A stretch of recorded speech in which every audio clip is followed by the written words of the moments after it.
Hi hello welcome to NN media. నిన్న పొద్దున్న నుంచి వార్తాపత్రికల్లోనూ యూట్యూబ్ ఛానళ్లలోనూ ఒక వార్త బాగా సర్క్యులేట్ అవుతుంది. ముగ్గురు దళిత వ్యక్తుల్ని ఒక కానిస్టేబుల్ రోడ్డు మీద చితక్కొట్టుడు కొడతాడు. దారుణంగా కాళ్ళ పాదాల మీద లాఠీ చార్జ్ చేస్తాడు. ఆ యువకులు చేసినటువంటి నేరం ఏంటి అంటే గంజాయిని అమ్ముతున్నారు అనేటటువంటి నేరంతో వచ్చినటువంటి కేసు అది. అయితే ఈ ఘటన చూసిన తర్వాత కొన్ని ప్రశ్నలు వస్తూ ఉన్నాయి. భారతదేశం రాజ్యాంగబద్ధమైంది కదా, భారతదేశం ప్రజాస్వామ్యం అయింది కదా, భారతదేశంలోనే ఆంధ్రప్రదేశ్ కూడా ఉన్నది కదా, ఆంధ్రప్రదేశ్ కూడా భారత రాజ్యాంగాన్ని ఫాలో అవ్వాల్సి ఉంటుంది కదా. ప్రతి మనిషికి సమాన హక్కులు ఈ రాజ్యాంగం ఇచ్చినప్పుడు ఆ ముగ్గురు యువకులకు కూడా హక్కులు ఉన్నాయి కదా. అంటే ఇక్కడ వాళ్ళు చేసినటువంటి తప్పును నేను సమర్థిస్తలేను, వాళ్ళకి శిక్ష వేయొద్దని కాదు, కానీ ఒక పోలీసు యొక్క డ్యూటీ ఏముంటుంది అనేటటువంటి ప్రశ్న ఇక్కడ మనం వేసుకోవాలి. అక్కడ దళిత యువకులనే కాదు, అగ్రవర్ణ యువకులు ఉన్నప్పటికీ కూడా ఎవరు ఉన్నా కూడా అక్కడ మనిషి ఉన్నాడు అనేటటువంటిది మనం పరిగణలోకి తీసుకున్న తర్వాత మనం చేయాల్సింది ఏంటంటే, ఒకరు తప్పు చేస్తున్నారు అన్నప్పుడు ఆ తప్పు చేస్తున్నటువంటి వాళ్ళను అరెస్ట్ చేసి వాళ్ళ మీద కేసు ఫైల్ చేసి వాళ్ళని కోర్టుకు తీసుకెళ్ళి వాళ్ళు ఏం తప్పు చేశారు, వాళ్ళు చేసినటువంటి తప్పులు నిజం ఎంత, వాళ్ళకి ఏ శిక్ష పడాలి అని చెప్పేసి రాజ్యాంగం లేదంటే చట్టాలు చెప్తున్నాయో దాని ప్రకారంగా వాళ్ళని శిక్షించడం అనేది ఒక రాజ్యాంగబద్ధమైనటువంటి దేశంలో జరగవలసిన అంశం. కానీ ఇక్కడ ఏం జరుగుతుంది, ఒక పోలీసుకి నిందితులను కొట్టేటటువంటి హక్కును ఏ రాజ్యాంగం ఇచ్చింది?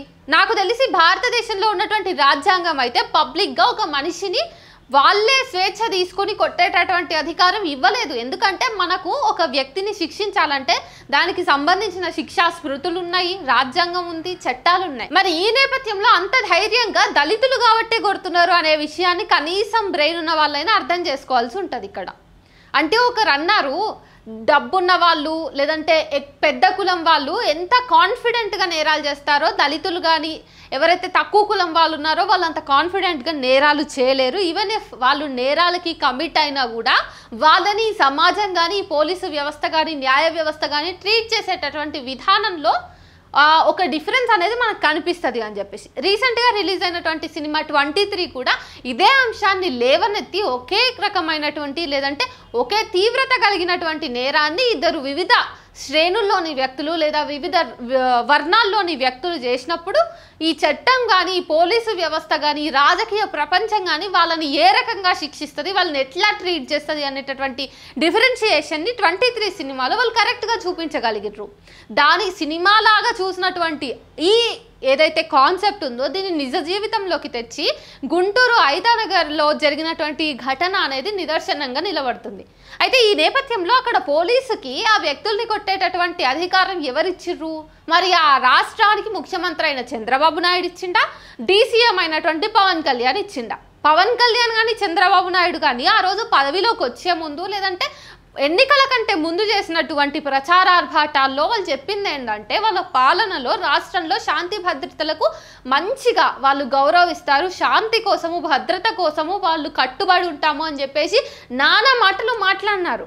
శాంతి భద్రతలకు కట్టుబడి ఉండటం అంటే ముగ్గురు మనుషుల్ని, అది కూడా వాళ్ళ తరఫున మాట్లాడడానికి ఎవరు ముందుకు రారు అనేటటువంటి బలహీనమైన మనుషుల్ని చూసుకొని రోడ్డు మీదనే కొట్టడమా?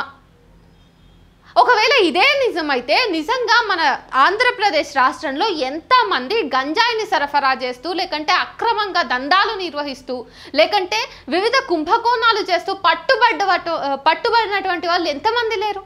మరి వాళ్ళందరినీ కూడా నడి రోడ్డు మీద కాళ్ళ మీద కొట్టుకుంటూ ఊరేగించారా, తీసుకెళ్ళిపోయారా పోలీసులు?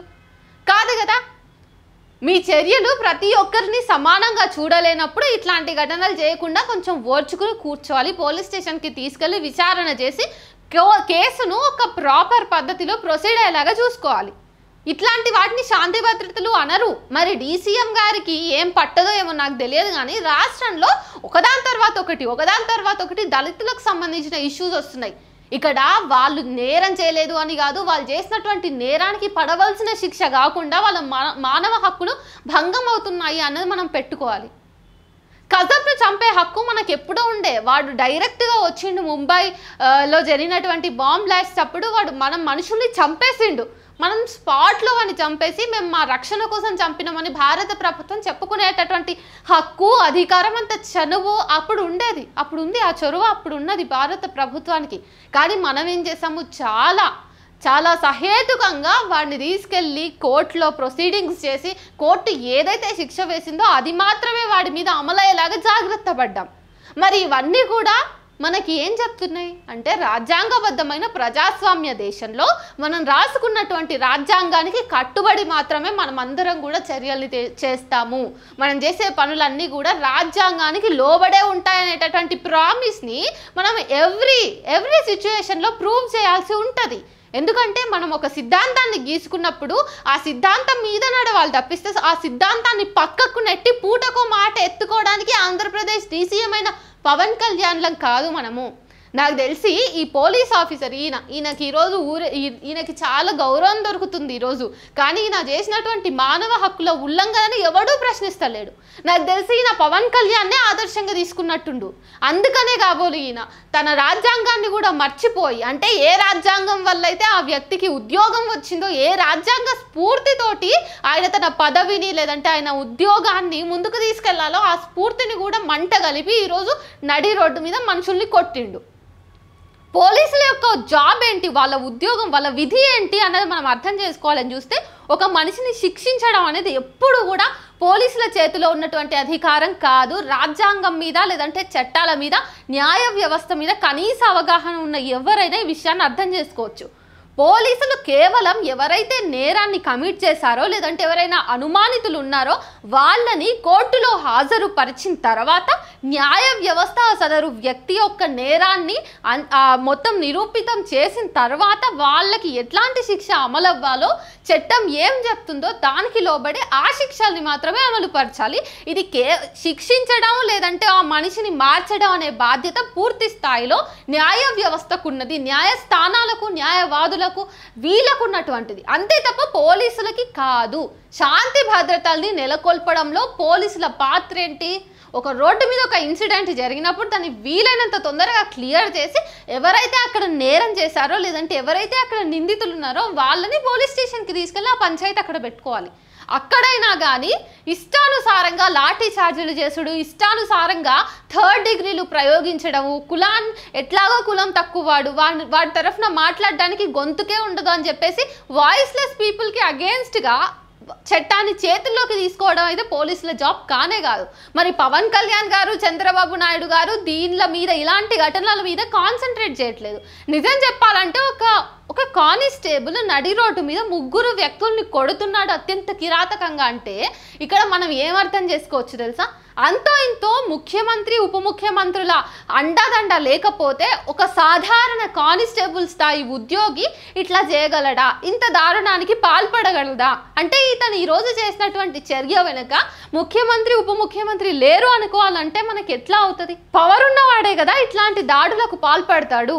మరి ఎందుకు ఆంధ్రప్రదేశ్ రాష్ట్రంలో ప్రతి వారం ఏదో ఒక దళిత్ ఇష్యూ, దళిత్ అట్రాసిటీస్ వెలుగులోకి వస్తున్నా కానీ మరి ఈ రాష్ట్రాన్ని నేను కాపాడుకుంటా, ఈ రాష్ట్రంలో దళితులకు విలువనిస్తా, అందరి జీవితాలని మెరుగుపరుస్తా అని ప్రామిస్లు చేసి, ఫేక్ ప్రామిస్లు చేసి సిద్ధాంతాలని కూడా పాదం కింద పెట్టి తొక్కి అధికారంలోకి వచ్చినటువంటి ఈ కూటమి ప్రభుత్వం కానీ, చంద్రబాబు నాయుడు, ఈ జనసేనకు సంబంధించిన పవన్ కళ్యాణ్ కానీ ఎందుకు మరి ఇప్పుడు కనిపించట్లేదు? అంటే ఎన్నికల ముందు ఓట్లు అడుక్కునేటప్పుడో, లేకపోతే లడ్డూ ఇష్యూ వచ్చినప్పుడో, లేకపోతే ఎప్పుడైతే కాంగ్రెస్ పార్టీ కానీ ప్రతిపక్షం కానీ తప్పులు చేస్తుందో, గత ప్రభుత్వం చేసిన తప్పులు బయటపడతాయో అప్పుడు వస్తారా? అప్పుడు మాత్రమే వస్తారా ఈ పవన్ కళ్యాణ్, చంద్రబాబు నాయుడు అలాంటి వాళ్ళు? లేకపోతే మోదీ వాళ్ళ అమరావతికి వచ్చి చాక్లెట్ ఇచ్చినప్పుడో, చిన్న పండు ఇచ్చినప్పుడో వస్తారా వీళ్ళు మీడియా ముందుకి? ప్రజలకి జవాబు చెప్పేటటువంటి జవాబుదారీతనం వాళ్ళ మీద ఉంది, ఆ బాధ్యత వాళ్ళకు ఉంది పాలక వర్గంగా అనేటటువంటి ఒక సోయున్నదా ఈరోజు పవన్ కళ్యాణ్ ఇంకా చంద్రబాబు నాయుడులకు? ఇన్ని ఫేక్ ప్రామిసెస్ చేసి సిద్ధాంతాన్ని పూటకొకటిగా మార్చి మీరు ప్రజలకి ఏమిస్తున్నారు సందేశం అన్నది పక్కన పెడితే, కనీసం ఈరోజు మిమ్మల్ని గెలిపించినటువంటి ప్రజల్లో అధిక శాతమే ఉన్నారు దళితులు కూడా. మరి వాళ్ళని మారుద్దామని కానీ, లేకపోతే డ్రగ్స్ సమస్య మూలాలు ఎక్కడున్నాయి వాటిని మనం పూర్తి స్థాయిలో అంతం చేద్దాం, నిర్మూలిద్దాం అనేటటువంటి అంశం ఏమైనా ఉన్నదా మీకు సోయిలో? ఈరోజు సెలబ్రిటీస్ కూడా డ్రగ్ అడిక్ట్స్ ఉన్నారు, సెలబ్రిటీస్ కూడా డ్రగ్స్ని సరఫరా చేస్తున్న వాళ్ళు ఉన్నారు, అట్లా పట్టుబడ్డ వాళ్ళు ఉన్నారు. వాళ్ళందరికీ కూడా ఇదే ట్రీట్మెంట్ ఉందా? 10 రోజులు కూడా వాళ్ళు పట్టుమని రిమాండ్లో ఉండరు, వెంటనే వాళ్ళకి ఏదో ఒకటి జరిగి మ్యాజిక్స్ అన్నీ జరుగుతాయి. ఇక్కడ ఒక అగ్రవర్ణం వాడు కానీ లేదంటే బాగా డబ్బున్నటువంటి వాడు కానీ ఇట్లాంటి కేసులో ఇరుక్కుంటే కూడా చట్టాలన్నీ కూడా తలొంచి మరి అంటే న్యాయ వ్యవస్థ కూడా ఆ సెలబ్రిటీ దగ్గర తలదించి వాడిని సేవ్ చేస్తుంది. పోలీసు వ్యవస్థ, రాజకీయ వ్యవస్థ, అన్ని యంత్రాంగం అంతా కూడా తల వంచి వాళ్ళని సేవ్ చేస్తుంది.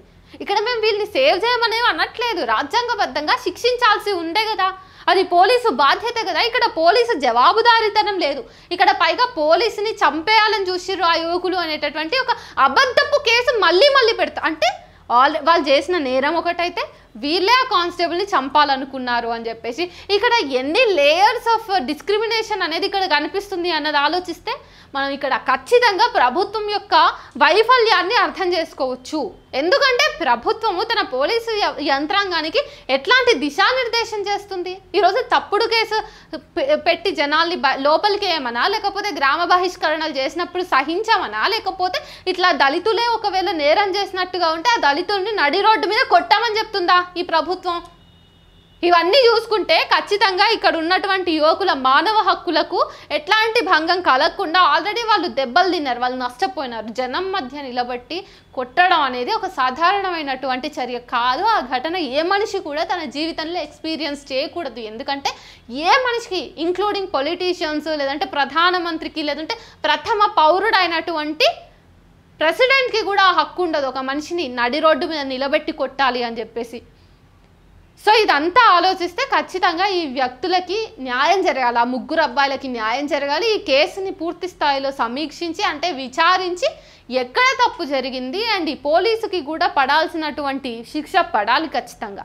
అప్పుడు మాత్రమే ప్రజలకి శాంతి భద్రతల మీద, న్యాయ వ్యవస్థ మీద నమ్మకం ఉంటుంది.